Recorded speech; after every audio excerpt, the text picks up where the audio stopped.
Welcome to Toffee TV. It's your comments. Everton 2, Brighton 0. Let's see what you've been saying. Ali Shook says he needs to give the pens to Toffee.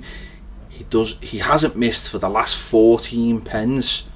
Rooney obviously not on pens anymore. Give the pens up.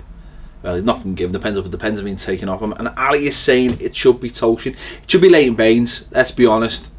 One of the best penalty takers in the Premier League. But you know what? Toffee, if he wants to take the pens and it gets his goals up and, you know, it helps his confidence, then I'm up for that. If Leighton Baines has always been a very reluctant penalty taker, so yeah, give them to Toffee, get his goal scoring rate up, get him the confidence. I'm happy with that. Me213516 says, wow, no Sneijder, Williams or Martina, and we actually kept a clean sheet and won a game. Imagine that. See, at the first part of that was almost suggesting like, wow, we did it without them. That's a shock, but I think what you're saying is it's not a shock, is it? We got a clean sheet because we didn't have those players in. Yeah, having no Martina was a big, but well, not having no Martina, having Leighton Baines back was a massive bonus for us. No Williams, of course, having Jags back was a massive bonus, and having no real holding centre midfielder meant we were always attacking. We had nothing else we could really do. So a clean sheet was a massive bonus and much needed, as was the 3 points. So let's hope those 3 players aren't involved for the rest of the season, but I'm sure they will be. Kevin Lowe says, that's it. This is more or less our starting team, with the exception of tweaking the middle. Clear all the chaff out of the club. Gradual changes, but stick with this. Only buy to replace. We need to rebuild gradually, and for fuck's sake, leave all the set pieces to Baines, unless from the right side. He's the best. Well, unfortunately, with the news that Gylfi Sigurdsson's going to be injured, or is injured, doesn't look like this will be the team. But yeah, little changes. Leave the back 4. Leave the structure of the team. It seemed to work, but let's see if it can work at Stoke on Saturday, because that's the big one, really, isn't it? Seeing if we can go and win an away game against a pretty poor side.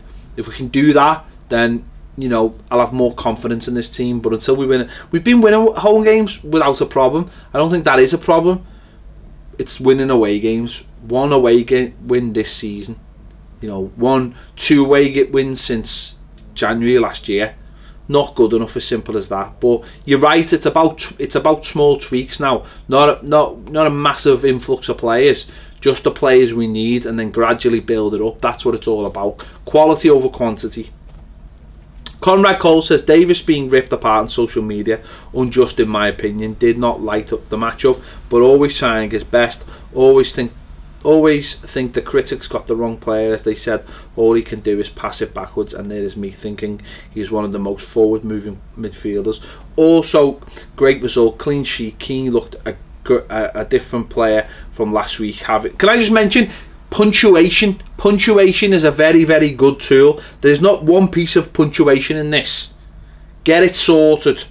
Keane looked a different player from last week. Jags, Coleman and Baines back, give everyone that. They could push forward more, knowing that the back 4 would be solid, and Tosin is looking the part of a £27 million player. Again, pound player, just put the pound sign in front. Our 2 January signings are looking boss at the moment. Come on, your Blues. Conrad, come on. English, punctuation. Let's get it sorted. Yeah, Davis, listen, Tom Davis, 20-year-old lad, finding his way in the game. Getting more consistent, I think, in his style and what we expect from him. Yeah, still sloppy on the ball, still his touch can be better, but I just think as learning the game and where to be on the pitch, he's getting better. But those other things got to come in. But he's 20-year-old lad. Just leave him into the end of the season. You know, there's no reason to take him out now. I think he'll get better and better. He loves going forward, he loves driving into the box, and he'll get better at that as well. So anyone who's having a go at him, no, that's not for me. Keane, yeah, looked better being alongside Jags and having Coleman and Baines with him. And Tosin looks more like the player we thought we were buying, because he's had a chance to have a little break, be out the side, get fitter, and now he's looking more or less you know, the player we wanted to bring in. With Walcott, both our January signings are starting to look good. FGA Football says, once we are defo safe, I'd like to see us play another strike with Tosin. Was very good today and a great finish for his goal. All the lads played well, but more importantly, they played as a team. Yeah, it'd be interesting to see with Gylfi Sigurdsson going out the side. Maybe he'll bring Dominic Calvert-Lewin on that side, maybe. Possibly. It brings up some interesting ideas of what he'll do. You know, does he leave Blassie on the left and look for someone else in midfield? It brings up a lot of possibilities. That space is going to be filled, but will it be filled straight out, like for like, or will he change the system slightly? I thought you're right. I think we played well as a team. First time we played well as a team for the entire season. Everyone looked quite comfortable. They really didn't test us that much, so a really good performance. Natty Cole said this was a Brighton team who are playing very well at present and we made them look poor. If we can play like this next week, Stoke won't be in the game. Brighton, listen, Brighton are not a very good side away from home. They've done well at home, but they're not a very good side. But you're right, the proof will be if we can go to an away game and inflict our, you know, our style on them, put what we do and try and do it well. Far too many times when we go away, we change our style for the opposition, or the opposition change something and it stops us from playing. Like last week when we played Burnley, they brought an extra striker on and it just decimated our game plan. We've got to be reactive during the game and be proactive as well. But we should be going to Stoke thinking we can beat these and trying to beat them. That's the most important thing. Parker91 says someone needs to tell Blassie how dangerous he can be when he plays direct and doesn't do 300 step overs before a cross. He had a big influence second half when he woke up. With him down one flank and Walcott on the other, can finally be a threat in the final third. Tosin looks a top finisher up the Toffees. We finally got pace in the side on both flanks, you know, and I think that what that means is that Tosin doesn't have to be the fastest player in the world, just has to be a good finisher. You're right about Blassie. When he knocks all those flicks and tricks on the head, he's a much better player. But do a bit of both. Keep the fullback guessing what you're going to do. That's all I would suggest. And do it in the right areas. Run at a defender, then do a trick to get him off balance and then throw a ball in the box. That's the way to do it. Players don't do tricks for the sake of it. They do it to create space that they can get into or they can pass into. I think that's what Balassie's got to start doing. Confidence, you know, will be high now, hopefully, from him.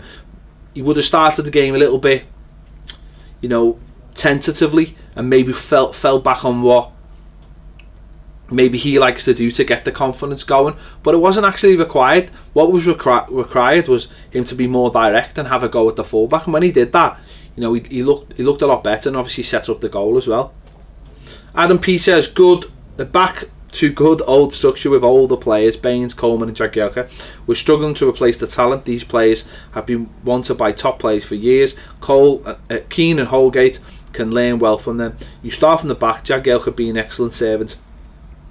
And even though he's in the end of his career and is burnt out, I wouldn't say he's burnt out quite yet.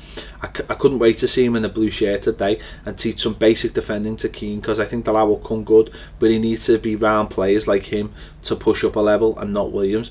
I think Jags benefits from when he has little breaks out of the team, but that's where you've got to have a first choice strong centre back in that Jags can come in and replace or when he needs to, and that's what we haven't had.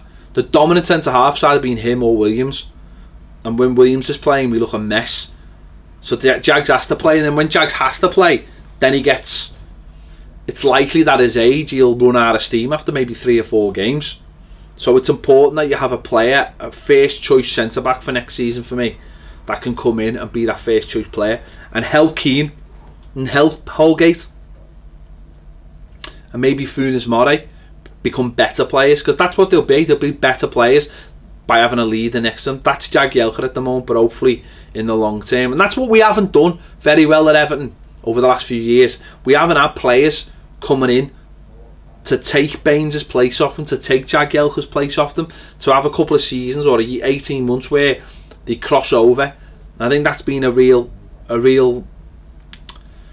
letdown in our recruitment over the last few years, that we haven't looked to get better players in. Joshua Gilbert says, what was huge with Baines is that he's not afraid to go forward like Coleman. When Martino was playing, everyone knew he would stay back and only Coleman Kenny would go up. Now that we're two-dimensional, it spreads other teams out, allowing us to operate in open spaces. Yeah, well, Baines going forward now means that it's not always on Coleman, and they can alternate or they can go together, and it just allows, especially Walcott and whoever's playing on the left, whether it be Balassi, to tuck in a little bit more, and then suddenly you've got 3 up front, and they don't know what to do. They don't know what space to cover the forward. And whereas early on the season it was 1 forward versus 4 defenders, now it might be three forwards against 4 defenders plus the fullbacks bombing forward. So suddenly gaps start opening up that our players can get into, and midfielders can run through those gaps as well. That allows players to sit back as well, midfielders, an extra player, so that if teams break against us, we've got an extra man. So it all works. You know, you've got players going forward, it all works. That's what we've been missing. That's what we've been saying we're missing. So it's so important to have Coleman and Baines. And now the next thing is to go and get someone long term who can replace Baines. So we've always got that option. So if Baines needs, you know, Baines got injured because he's played too many games for me. We should have had someone who would, you know, could have come in and deputised for him, but give us the same option. And that's the thing now, to go out and buy a player who can take over from Baines, you know, in the long term. Brian Markey says, huge win for us. We need it badly. Thought we dominated the game from start to end and should have been 2-0 up before half time. Finally, Balassi crosses a decent ball in the box for the opening goal and a brilliant strike from Tosun for the second. Love Coleman dishing out the bollocking to knock out. I thought it was a good save by the keeper for the penalty, but that's just my opinion. We need to keep excuse me, this squad of players fit and kick on towards 7th. Also nice to see Klassen back in the side. Yeah, it was all round nice things apart from the penalty, wasn't it? The only thing, I mean, at the match at the time, I didn't think it was a good pen, but rewatching it was a good pen. But the goalie's done his own work. Wayne Rooney keeps on putting the ball in that corner, and the keeper's guessed correctly. Maybe Wayne should have alternated it. Certainly after missing, you know, other pens this season. Tosun, yeah, played really good finish, and it was nice to see Coleman giving shit a knockout. And it was good to see Klassen come on. I think Sam Allardyce had learned there to sort of give the crowd what they wanted. 2-0 up, get him on. Could have brought other people on, but he decided to bring them on because it just helped the narrative of the game, and everyone goes away from Goodison feeling good about themselves. So made up with the win. Balassi as well, as we've talked about before, when he's more direct, I think he's more of a threat. EE Mobile says, look what Lukaku done to Spurs and City last season away. A punch straight up the field to him, strong runs at the defence, power, pace and direct. That's what we miss, and Tosun is not going to bring anything apart from hold up play. That's quite a negative comment, isn't it? Yeah, well, the difference is that I would say this season we've got Walcott, and he can be, you know, you can put, instead of playing the ball over to Lukaku, I think the ball over the top now is to Walcott, a diagonal that will get Walcott behind their back 4, and hopefully once he's behind their back 4, then Tosun can come into the box, and whoever else, midfielders, can get into the box and arrive for, you know, tap-ins. Hopefully that's the plan. I think the irony is with this season is I think we've got more outlets, but we've created less chances, and also we're rubbish at the back. Lukaku used to give him a chance and he would take it more or less, you know, 1 and 2, let's say. Whereas I think we've got more options now. I just don't think we make as many chances. So it's up to us to find a way to use that to be. Let's not forget, last season we were terrible away from home and we were quite one-dimensional. Snuff Lukaku out and the job was done. We need to create it so we've got more options up front, so there's more chances to score goals. That's our big problem, and that's what we've got to start getting over. Paul Morris says, that's us safe now, a comfortable and deserved win. Brighton were mediocre, although they did manage 4 shots on target, which is more than we did away. I don't believe Wayne should be our penalty taker, particularly with Gylfi and Baines on the pitch. both much better at the job. Wayne as always looks nervous taking penalties. Great to see Leighton Baines back and playing well, and no snarling too. All round a good day. As you already mentioned, Gylfi Sigurdsson probably won't be round. So Bainesy, if Bainesy doesn't want it, let Tosin have it.